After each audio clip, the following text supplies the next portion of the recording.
green with envy, huh? You green with envy? Definitely. Okay. So, You'd like to know some things about your dad? about my dad? Okay. About your dad? About your mama? About my mama? I see.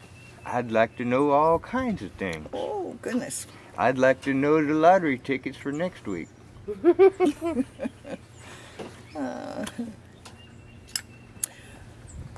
Well, your dad started out in life kind of hard. He was taking a bath. Uncle Albert was, his older brother was sent to the bathroom to give your dad, Calton, a bath. But they were playing baseball outside. And it was his time, they hollered, it was his time to bat. So he left Calton in the bathtub. Small child, and it drowned. And so they ran to Big Mama, Josephine, Haught. How you spell hot? H-A-U-G-H-T. Okay. Josephine. We called her Big Mama and Big Daddy. And she came over and turned him upside down and patted him on the back. She took him and did mouth-to-mouth resuscitation before anybody ever knew anything about that type of thing. And it was just a... Gave him the breath of life.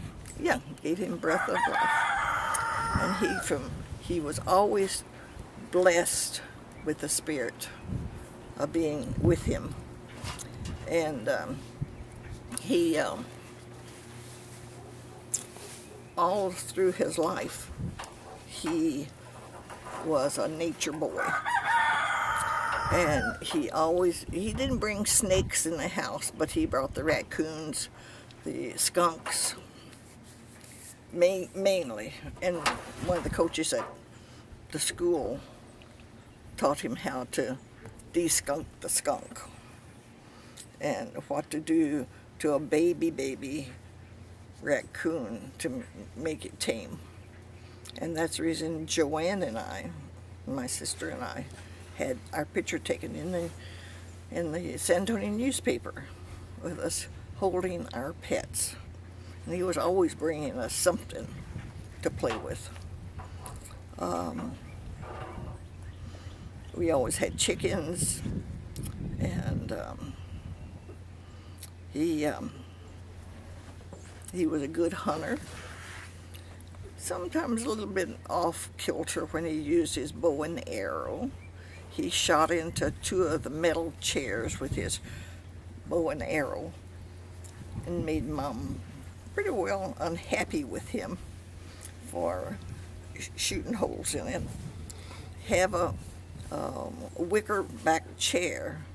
It has a hole in it also from his bow and arrow. But he was always a good hunter. He could walk up to any animal and they loved it. They were always good to him.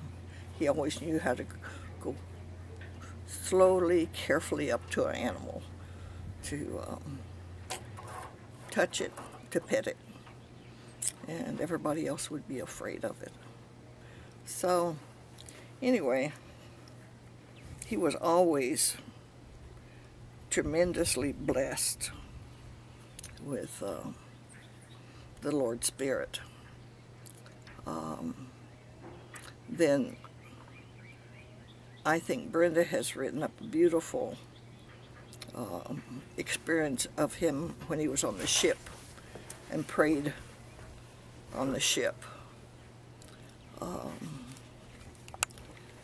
One of the things your family might not know is that when your mom and dad were getting married, my mother tried to talk your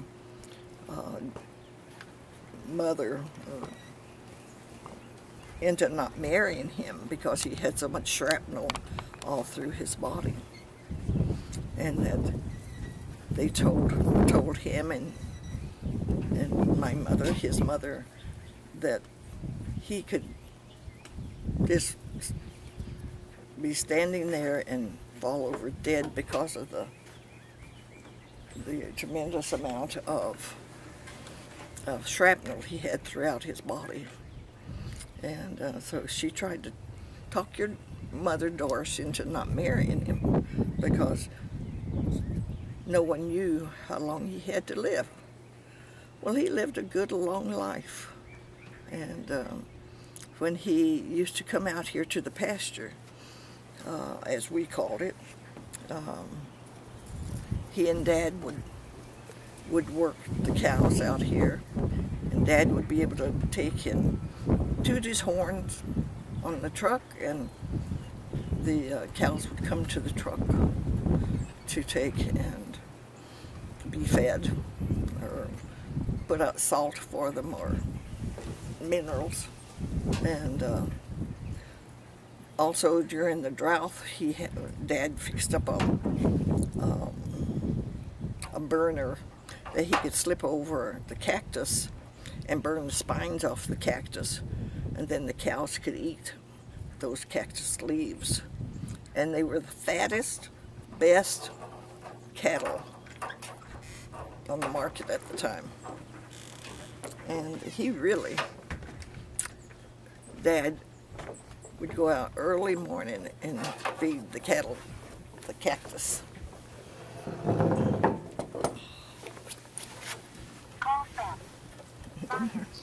He also was generous to a fault. Generous in that when he would come up to Independence, Missouri and see myself and Katie and the rest of the family up there that came in and out, he had a couple of missionaries he liked to go see, and he always gave them $100 to help them with their expenses, because they were on a very limited budget and had very little as far as food and clothing concerned. And yet John Jordan would go any place as an elder and preach wherever he could go. If he had money for gas to go so far, he would go that length and come home. Some people would give John Jordan a little money for gas. It was just a very little. But as I remember, he was very, your dad was very generous in giving the different ones money when they came. When he came from San Antonio up to Independence.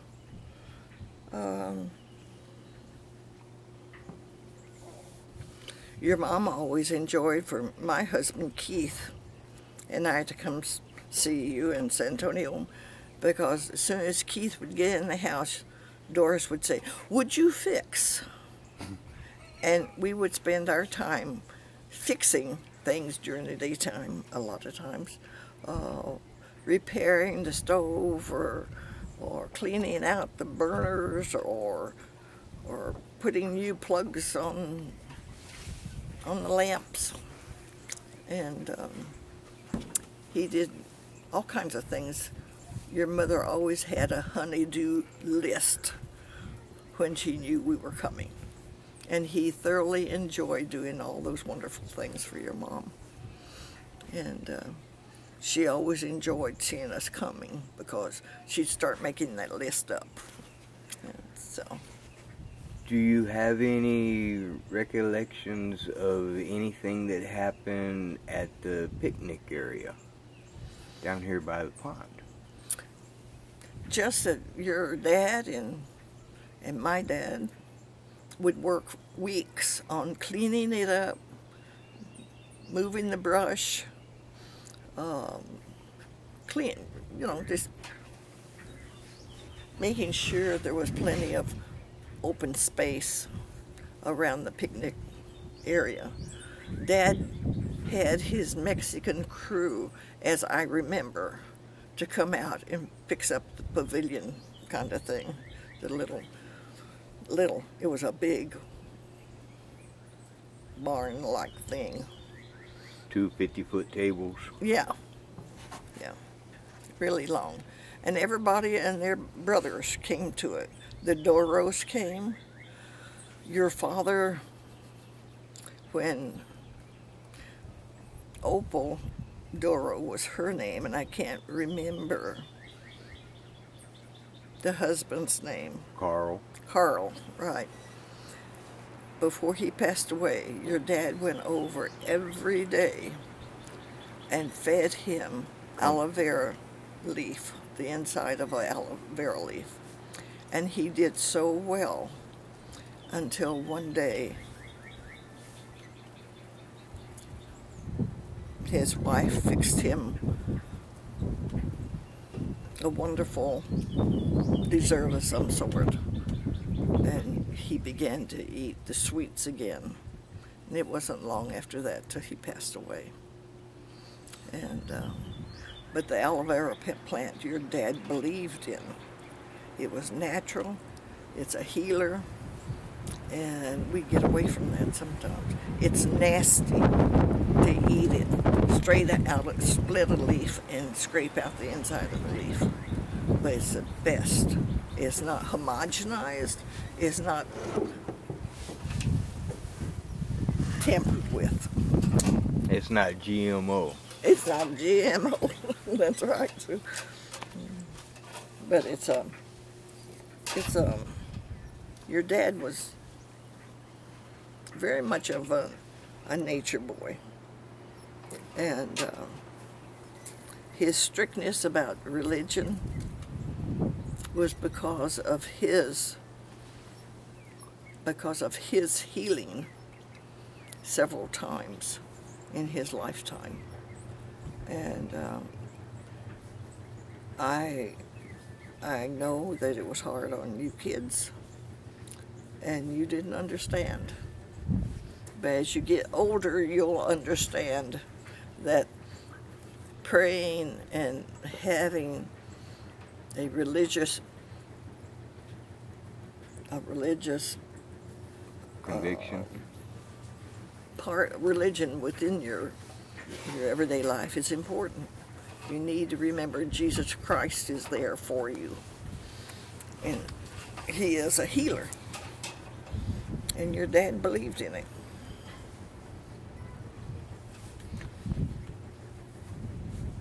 Are there any shenanigans you can remember about Uncle John? Oh, honey, there's so many that it'd take a month to remember them, but I can only remember them out of context, out of numeric order. When he was going to Harlandale High School, I think we always said it was the boys, but your dad wasn't in on it. He wasn't in high school at the same time. But they ran the principal off. Mr. McCullen, I think. And they would put snakes in the poor women teacher's desk drawer, and when she opened it, the snake would come out. It wasn't a poisonous snake, it was just a garden snake, but that was beside the point. When the teacher pulled open the drawer and here's this head come out, just frightened them to death. Your dad, when he was in high school, he had an owl that sat on his shoulder and walked to school down South Flores to Harlandale. And that owl sat on his shoulder going and coming from school. Sometimes they'd go off of his shoulder on our walk home or to school to a tree in front of us and wait for us to get there, and then he'd come back down onto your dad's shoulder. And that Al would take in every classroom your dad moved in the school, that Al would sit outside the window sill till he was ready to move to the next classroom, and he would be there waiting for your dad. Then one day, coming home from school, one of the neighbors that we were afraid of, he lived on the west side of the street. When the owl flew off of your dad's shoulder, this man shot it. It upset us all. And the owl never bothered anyone. It always stayed around our property. And why he would shoot this beautiful owl, I have no idea. And but that was one of the things that you remember. I remember of being told the story because I was in elementary school, and it was shortly after that he decided to go into the service, and he went in early to saying that he was of age to go into the Navy, and he wasn't of age, but he wanted to go in now with the others. So. Did he graduate from high school? What's this? Did he graduate? No. He went into the Navy instead of graduating. So it was. Those are just a few of the things I can think of right now that. But Uncle John was always into mischief. He just enjoyed life. And even when he didn't do something purposely, it ended up being hilarious. And when John was in the Navy, you probably know the story that he snuck just a minute, I think of the name, a monkey. Yeah, a monkey on board. And that monkey got into all kinds of trouble. But all the men covered for the monkey, made sure the monkey had plenty of food and the kind he liked. And I don't know what ended up happening to the monkey, but it had its demise sometime along the line. Another time, he and several of the other Navy personnel was painting the ship, and the first guy was taking the paint off and hit the poodle as it passed the turpentine, and then the next one hit it with the paint.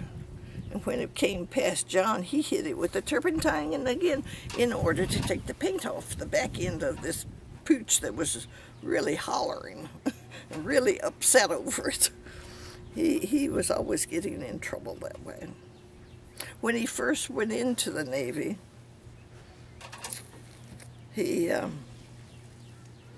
when your dad first went into the Navy, let's start there with it.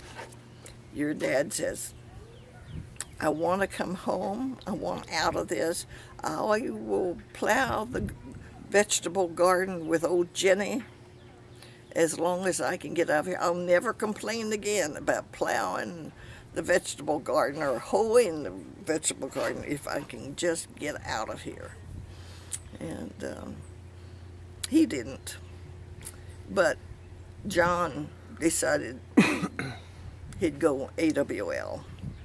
And he went home. And they called Mother and said, is John there? And she says, no, he's in the Navy in San Diego, I think is what they said. And they said, no, he's not here anymore. She said, well, just wait a few more hours, and when he comes home, give him an hour with me, and then he can go back. In his duffel bag, he left most of his clothes behind and brought Mother sugar, because she could bargain with sugar and give the neighbors some milk from the cows and butter from the cows, and sugar for their coffee. And he just, how he carried that 50-pound pack of sugar and got it home. She said she'd never understood how he could do that. It was so heavy. But as I remember, it was a 50-pound. It could have been a 100-pound. It was the biggest one I've ever seen. And of course, being young, it was way too big. It could have been a 50-pound and been a 100-pound. I don't know. But I don't know. Your dad was always very intuitive about his animals, about the cattle and the calves, and he always would walk up to them and pat them and hug them and tell them how great they were. And even though the cows didn't understand, what have you, at least he was able to have that rapport with them. But when he called them, they came. So. What about my grandma, your mama? My mama was a very spiritual person. When I was very young, I remember her playing the piano for the church. And she'd taken line us all up on the front row, all 9 of us on the front row. And while she was up like 2 or 3 steps up from us, playing the piano, she'd bring her finger up and no. The next time someone misbehaved, the second finger came up. And when it was time for the third one, she was down there and she took that one out. And whoever it was came back in with a smile on their face, and they sat very still. So, she taught many of the Sunday school classes.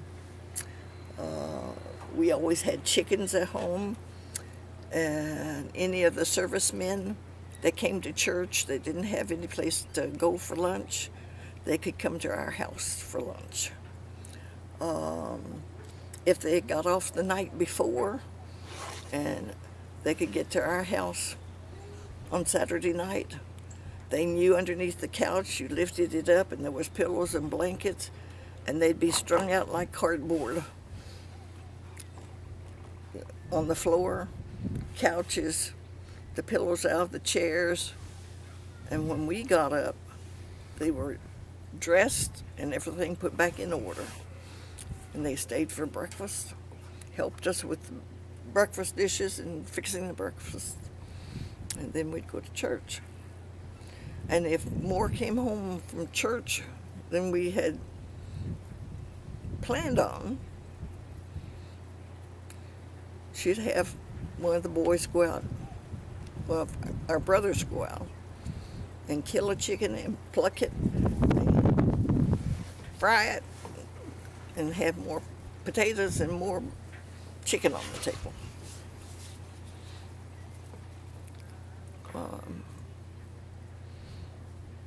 The one thing about, I remember my mother saying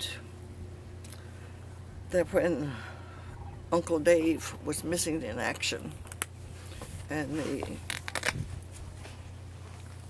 men came to tell her that, she fainted in the front room. And she said, and her spirit left her body and was looking down at her body and saying, "Shame on you. You know better than this." And then her spirit went back into her body, and she never doubted again that he wouldn't be okay, that he would come home. She was a spiritual leader of the family. Her mother, Big Mama, was a very spiritual person also. If my memory is right, and it's a little off probably, but I don't remember her name today. I'd have to look it up in my book. But my Big Mama, Josephine Hott Holder, was, I don't mean that, Josephine Hott, we called her Big Mama. Her mother and Big Mama wanted to be baptized into the RLDS church, and the husband said no. And so she waited until he died before she was baptized into the church. And they had many beautiful spiritual experiences, and I right now can't think of those. Who lived in Bandera?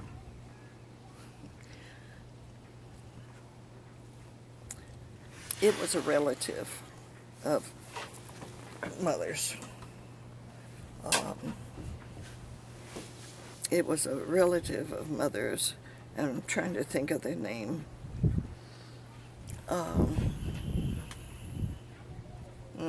I can't think of their name right now, but they lived just outside of Bandera, and so that's all.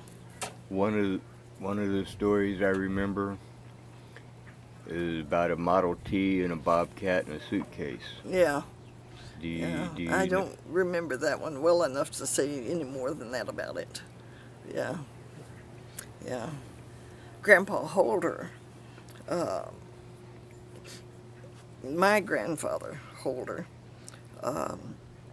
had a Model T, and the gas gauge was a metal thing where our steering wheel is, and that was your speed. Was a little metal rod across them that would go just like an inch or two. It didn't go fast, and it didn't have a cover over it. It was basic seats, 2 sets of seats, and 4 wheels, and that's just about what you got. And it was more like a tractor in some respects. It wasn't high, but it was more like a tractor. Tractors today go fast, but on this it went fast because it went maybe 10 miles an hour. And, that's faster than we could run at that time. Yeah. I wish I had the picture of the Model T that my grandfather had. I used to have it, but it got misplaced. So. One thing I remember about your dad, my grandpa, is a kitchen table with a yellow top on it. Yeah. And they'd do all of their high finances. Writing it on the table, not on paper, but on the table. On the table, yeah. Yeah. Or draw out where the fences are and how many fence posts we needed to get. Right. The other thing is that my first recollection of my father's type of business he would go in the dining room table, which was really a big one for all 9 of us to sit around, and he'd bring out the blueprint and lay it out. And I'd stand beside him and I'd say, oh, what's that? And he'd say, that's a window. Well, what's this over here? That's a door. Well, over here, is that a window too? That must be a door. No, that's the vault. But it has a door, but it's a different looking kind of door. And so, in a way, he taught me how to read a blueprint. And that came in valuable to me many years after that. When I worked for AT&T, I was able to read the blueprint to know how to weld pieces together in the right order so that they were used for special things. And the person over me didn't know how to read a blueprint and would have me do it wrong. And I'd do maybe one wrong, and then I'd go look for the boss and say, you need to come help me with this. And they'd come back and say, oh, you can read a blueprint? I said, I just know that this is wrong. I didn't want to take over this lady's job and make her angry with me, because she could make life miserable for me. And so,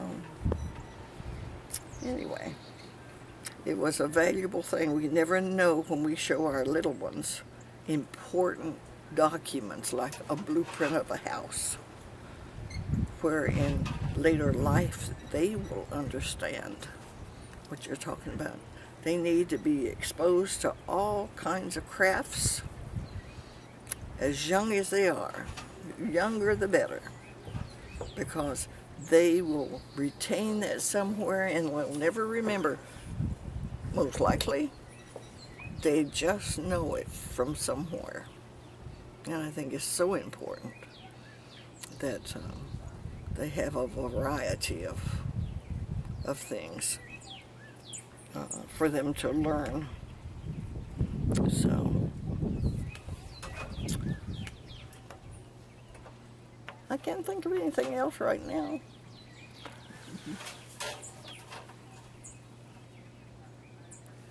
What about, how many sisters did you have? There was 5 of us girls and 4 boys.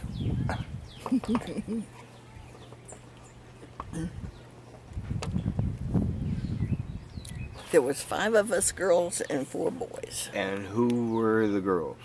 Tell me about The oldest one was what we called auntie or sister, and her name was Mildred Eva. And then it was Aunt Margie. Then Aunt Kate, or Catherine, Virginia Catherine.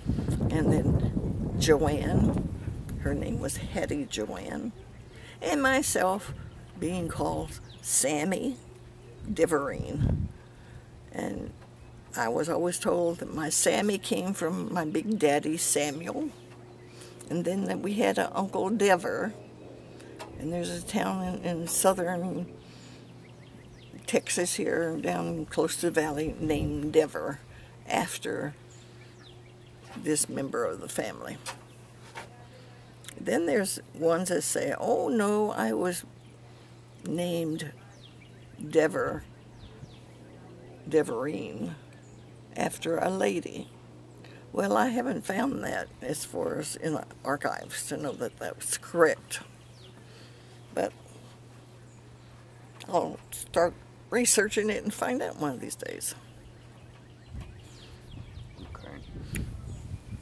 So, I had 4 brothers.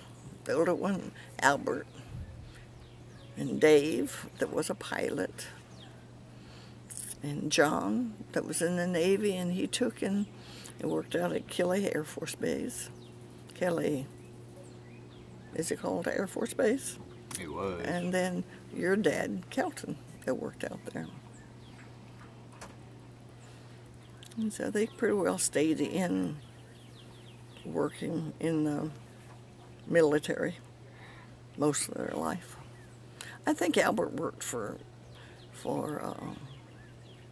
Stinsonfield. That's not right. It's not Kelly. What was on the south side of town? Lackland? No. It was a different one. Was it a military base or civilian base? I don't remember. It was a southeast San Antonio. Brooks? Brooks, yeah. Brooks. He worked there for a long time. I don't know any stories about any of my aunts.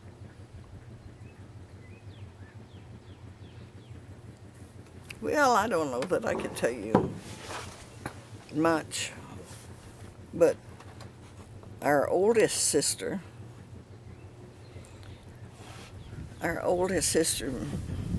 Mildred Elva, EVDA, and we called her Auntie. The kids called her Auntie, and I always called her sister. She was a very spiritual person, a very kind, loving person, a very fair person.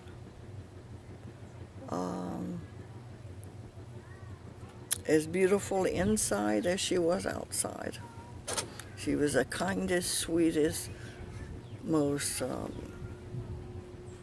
beautiful person you could ask to be around. Aunt Margie has always had a hard life. Things just were hard all around for her. When she left school, she worked a very good job, and really liked making her own money. She was when she got married to Morgan Bean, she couldn't boil water. And I went out they asked me to come out for summer vacation from school and be with them. They had Margie Ann at the time. I don't think Marilee was born at that time. I think it was just Margie Ann. And Morgan would sit on the couch in this little small house trailer and say, "Yes, you can. You can make those biscuits. Just make you well in that flour. You put your egg in there and you stir it up. You put a little milk in there, a little salt in there, and stir it up real good." And he would tell her blow by blow what to do. And she'd stand there and say, "I can't do it. I can't do it. They don't taste right. They don't feel right. You can do it better than I. You're going to learn how to do it as well as I am, so just keep working." And he taught her how to cook. And she was an outstanding cook. She could make anything as the children were being raised. She loved animals also. They had a dog. Years later, they had a kennel for dogs or animals, or when they lived in maybe Killeen, Texas, air base there, is it? And she'd take the people who had left their dogs behind with her. She would, when they would get settled in whatever part of the country, world they went, she would ship them in crates to them. And Margie always wore a high neck, buttoned up blouse. This didn't work too well most of the time with dogs, because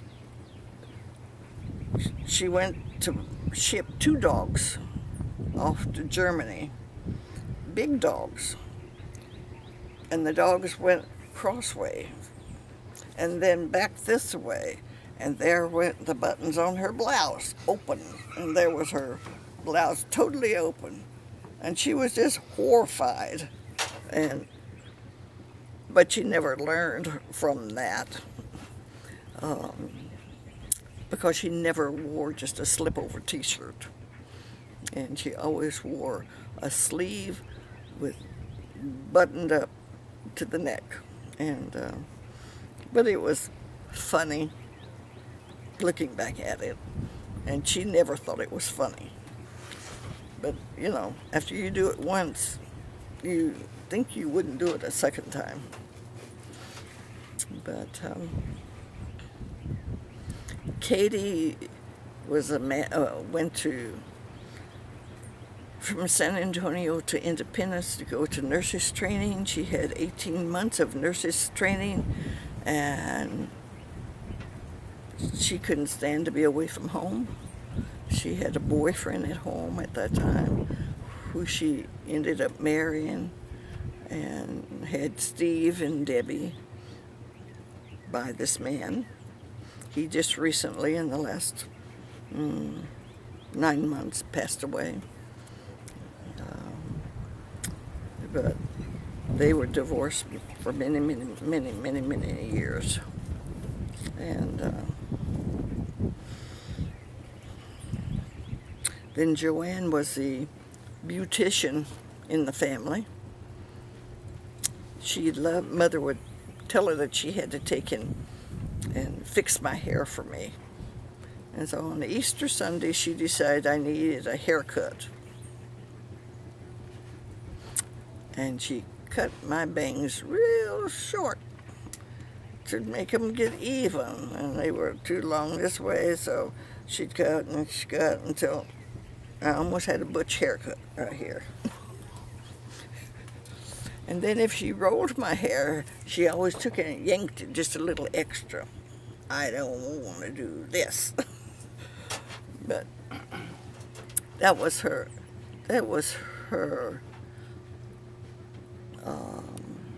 gift in life, was as a beautician. She was a very good beautician, just not to her sister.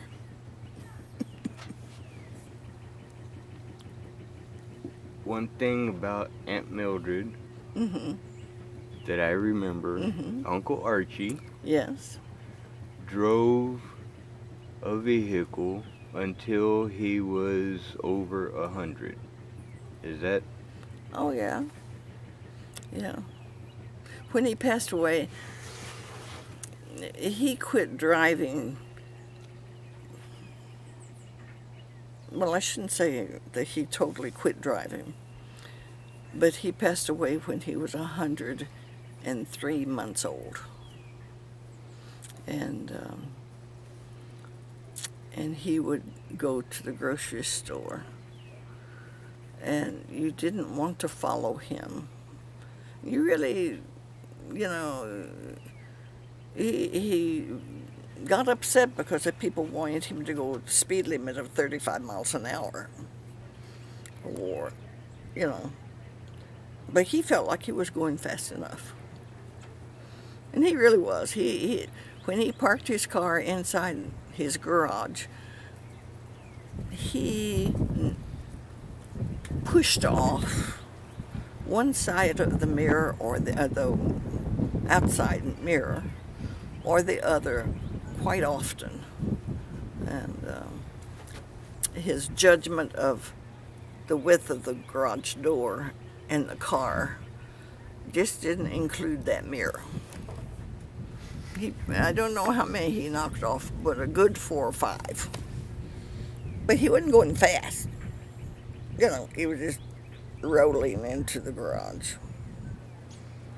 But when he went to get his last license to drive, why on earth they gave him a 6-year driving license that he could continued driving 6 more years, that would have made him like 104 or 6 or something like that. And evidently the young lady who was working with him with his license couldn't believe that that's how old he was, 100 years old, or that he was 97 or 98 when he went to get his license renewed. And they gave him one for many, many years later. It was just, we just laughed at it. We just couldn't imagine them doing such a crazy thing as that. These are the kind of stories that need to, Yeah. that need to be Yeah. recorded for later Yeah. generations. Yeah, that's true. My granddaughter, Rebecca, every time she hears me tell a story, she's written it down. She writes them down. I don't know what she's written, but she's written. You can see her over taking and writing it down. So, and I need to do that. I need to get me a recorder and sit down and record it for them. Looking over the 5-year diary that my mother kept. Some very, very important things in our life that happened. And a lot of it, she didn't put it all down, but it spars our memory to remember. Are we finished? Not Yeah. yet. Oh, it has to be finished. One last question. Okay. For your great-grandchildren, my great-grandchildren that have yet to be born, Right. what message do you have for them? What message do I have for them? Learn about the spirit that's within them. Learn that good spirit of Jesus Christ is so important to learn who Jesus Christ is. Learn what that good spirit is versus the bad spirit that makes people sometimes do ugly things, bad things, unhealthy things. And if you don't teach them right and from wrong and what's good and what's bad, they'll never know. And that's so important as far as I'm concerned. To me, we must teach our children about Jesus Christ, that there's a spirit, there's a God that created us. And he did not make junk. He made us just as we are. Would this be good advice or bad advice for me to tell my great-great-grandchildren, to leave them the message, live life to the fullest, and you don't need money to do that? That's right. That's right. Money might make it easy, but you don't need it to live life to the fullest. No, you really don't. Okay. Because if you are giving back, if you're giving back to society, some people call it tithing, of giving yourself to help other people with their things that they can't do. I think it's really important to teach them. They're very important to teach them love. Love of nature, love of God, love of all people. Don't judge. When you judge people, in your judgment is not God's judgment. You have to let God do His judging, and you leave that up to Him. So that's what I would say. Love all people. Okay. Okay? We've been sitting here talking just under an hour. Goodness. So I want to thank you for all your stories from Okay. about my kinfolks. Yeah. I want to thank you. You're welcome. I'm glad to do it. Maybe one of these days I'll try to write some of mine down. Okay. Because they're important. The struggles we have in life is very important for our souls, the way we treat other people. It's important. I'm still looking for the mother and father of Virginia Hattie Sutton. Or is Okay. it Hattie Virginia Okay. Sutton? Yeah. That married your grandpa? Grandpa Holder. Uh-huh. Yeah. Yeah. I cannot. You can't find anything about the Sutton. No. Yeah. I would only have her name. I wouldn't have anything else. But maybe I'll get busy and Okay. see if I can find something. Hattie Virginia Sutton. Okay. I'll look for it.